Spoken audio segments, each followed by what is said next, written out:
Salut les amis, j'espère que vous allez bien. On se retrouve pour parler de Boruto avec le chapitre 61 qui va apparaître le 20 août 2021. Et dans cette vidéo, on va parler de pas mal de rumeurs, de spoilers, notamment concernant le contenu du chapitre 61 en lien avec le personnage d'Amado, de Kawaki, mais aussi sur l'avenir du village de Konoha. Mais juste avant de rentrer dans le vif du sujet, si vous souhaitez avoir encore plus d'actualité autour de l'œuvre Boruto, que ce soit le manga papier ou l'animé, n'hésitez pas à rejoindre mon serveur Discord Manga News. Vous pourrez parler avec ma communauté et moi-même tout en participant à différents concours manga pour remporter des lots comme des figurines derrière moi ou des tomes manga au choix. Pour ceux qui souhaitent me soutenir, n'hésitez pas à liker et de vous abonner si vous êtes nouveau, ça ne coûte rien et ça me fera extrêmement plaisir. Et n'oubliez pas de laisser votre avis en commentaire concernant les différents propos que je vais tenir dans cette vidéo et vous pouvez également donner votre avis concernant l'article qu'on va voir ensemble dans quelques instants. D'ailleurs, en parlant d'article, il est temps de passer au vif du sujet dans cette vidéo, tout simplement en parlant de la source Dev Discourse qui nous propose des rumeurs, des spoilers concernant le chapitre 61 de Boruto.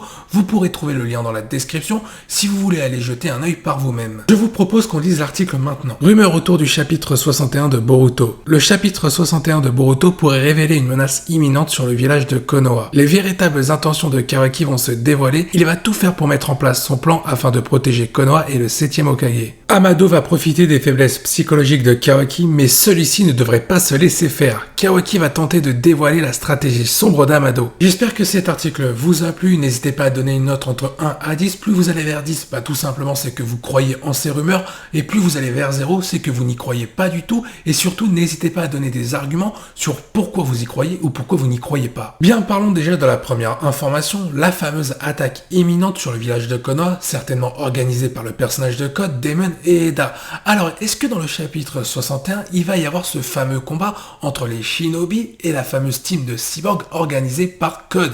Et là, c'est la question qu'on se pose. Est-ce qu'il n'y aurait pas une mini-ellipse, peut-être de quelques semaines, pour nous montrer un village de Konoha totalement en ruine, avant de passer à l'ellipse qui sera beaucoup plus longue, qui va se dérouler sur quelques années après, pour nous montrer pourquoi il s'est passé ça, quelles ont été les conséquences du monde shinobi suite à cette défaite qu'on n'a pas forcément vue. Ça pourrait être très intéressant justement de développer tout ça sur la deuxième partie de Boruto pour nous amener encore plus de mystère en termes de scénario et surtout de développement sur l'évolution du personnage de Boruto par exemple ou d'autres personnages comme Sarada, Mitsuki ou même de personnages secondaires. Malgré tout, je pense pas que Kishimoto va faire le pari de tout simplement ne pas dévoiler tout ce qui s'est passé au travers d'un potentiel massacre entre le village de Konoha avec la team de Code. Je pense qu'il va nous dévoiler ça sur l'instant T pour qu'il nous montre des développements ainsi que des conséquences par rapport à des choix de personnages, je pense notamment à Kawaki, qu'on va voir dans quelques instants dans cette vidéo. Mais par contre, on peut faire un constat. Du côté du village de Konoha, pour l'instant, on a plutôt des forces qui sont faiblissantes,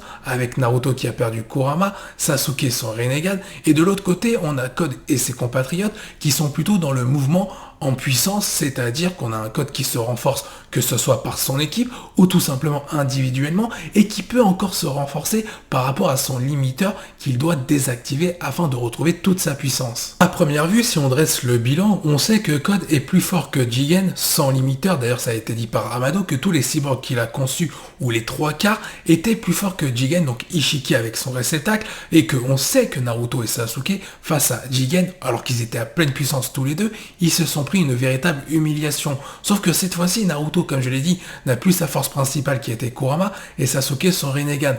Donc, les balances sont en train de s'équilibrer, et même plutôt en train de s'inverser du côté du personnage de Code, qui pourrait en profiter très clairement pour attaquer le village de Konoha, et s'en prendre à Boruto et Kawaki, ainsi qu'Amado par rapport à son limiteur. Par contre, ce qui peut être très intéressant si c'est bien développé et amené, c'est le fait de voir Naruto et Sasuke se battre avec leur force pure par rapport à tout ce qu'ils ont vécu dans leur vie respective, ainsi que l'expérience qu'ils ont engrangée. Et là, peut-être que le combat serait beaucoup plus équilibré. Face à Code, on aurait un Naruto en mode ermite, et peut-être Sasuke avec l'héritage du clan Uchiwa, avant de donner tout ça à Sarada. Mais pour donner mon avis par rapport à ça, je sais ça va faire grincer des dents, mais je pense que Naruto et Sasuke vont se prendre une véritable raclée, même beaucoup plus importante que celle face à Jigen, car tout simplement l'équipe de Code est beaucoup plus complète. Je tiens à rappeler que dans l'équipe de Code, on a la force brute avec Damon et Code également, mais aussi l'intelligence du personnage d'Eda qui par rapport à ses capacités est capable de savoir tous les coups d'avance des adversaires de Code. Par exemple, Naruto et Sasuke auront pu élaborer l'une des meilleures stratégies du monde shinobi, cela ne va servir à rien par rapport à la capacité d'Eda qui va tout savoir et qui va tout raconter à Code. Mais comme je l'ai dit, dans une bataille qui semble déséquilibrée, il y a souvent des tournants, des rebondissements malheureusement avec des personnages qui vont faire des choix compliqués. Et Eda ne semble pas avoir montré tous ses secrets et dévoilé toutes ses connaissances au personnage de Code. Donc il est possible que de ce côté-là, il y a une trahison pour que le monde Shinobi puisse en profiter et vaincre peut-être le personnage de Code. Pour vous, par rapport à tous les éléments que j'ai cités en rapport avec cet article, est-ce que vous pensez que la bataille va commencer à la fin du chapitre 61 et est-ce que cette bataille va mener à des conséquences pour faire influencer certains personnages comme Kawaki? Et justement, en parlant du petit protégé de Naruto, Kawaki, il se pourrait qu'il dévoile la stratégie de l'ombre qu'on ne connaît pas encore concernant le personnage d'Amado. Alors après, il faut faire attention par rapport à ça. Est-ce que la stratégie de l'ombre, c'est le retour du Kama que Amado a proposé à Kawaki, alors cette stratégie-là, on la connaît, ou alors c'est tout simplement une stratégie en rapport avec les intentions d'Amado, peut-être liée à la disparition de sa fille il y a 12 ans, qui aurait peut-être un rapport avec Naruto ou le monde Shinobi. Et dans tous les cas, comme on l'a vu également, Kawaki va commencer à faiblir psychologiquement à l'idée de perdre Naruto de plus en plus en fonction des liens qui se renforcent chaque jour avec Naruto et la famille Uzumaki. Et forcément, le cauchemar de Kawaki sur la mort de ses amis et de ses proches par rapport à la nouvelle famille qu'il a trouvée au village de Konoha va commencer à s'accélérer et Amado, comme c'est dit dans cet article, va en profiter pour jouer sur des effets psychologiques afin que Kawaki accepte le retour du Kama, même s'il y a des conséquences derrière. Comme je l'ai dit précédemment, s'il y a une bataille imminente qui arrive sur le village de Konoha en rapport avec le personnage de Code, imaginons un affrontement entre Naruto et Code, et Naruto est sur le point de se faire tuer par rapport aux désavantages qu'il a dans son propre combat. Kawaki, qui va forcément assister à cette scène-là, va commencer à se poser des questions concernant le retour du Kama, et Amado, ça va être du pain béni pour lui, il va pouvoir jouer sur cet aspect psychologique pour que Kawaki finisse par accepter, à moins que Kawaki soit contraint de reprendre le Kama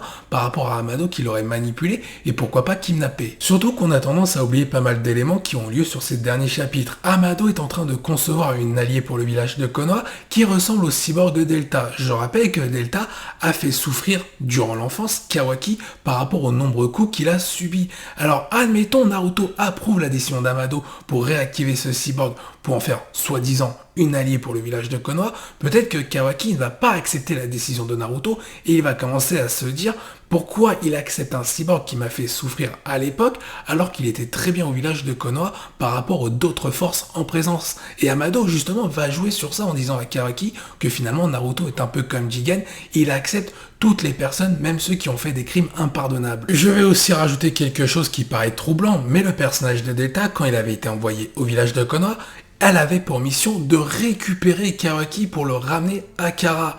Là, Amado est en train de recréer Delta pour peut-être pouvoir, comme je l'ai dit, kidnapper Kawaki et en faire tout simplement tout ce qu'il veut avec ce corps-là. Et peut-être que Kawaki, avec le Kama, c'est tout simplement l'objectif d'Amado qui va lui permettre de ramener sa fille à la vie. Car il est vrai qu'Amado a un lien particulier avec le Kama, on sent qu'il va en apprendre encore davantage par rapport à ce qu'il sait. Il y a une phrase qui dit « Entre l'amour et la haine, il n'y a qu'un pas ». Et peut-être que cet amour grandissant en termes de fraternité, de paternité de Naruto envers Kawaki va finir par se transformer en haine suite à des actions plutôt douteuses concernant Naruto pour son village par rapport à Kawaki. Et justement, cette haine-là pourrait naître de cet amour de Kawaki envers Naruto. Toutes les questions peuvent se poser par rapport à ça. Tu peux donner ton avis en commentaire.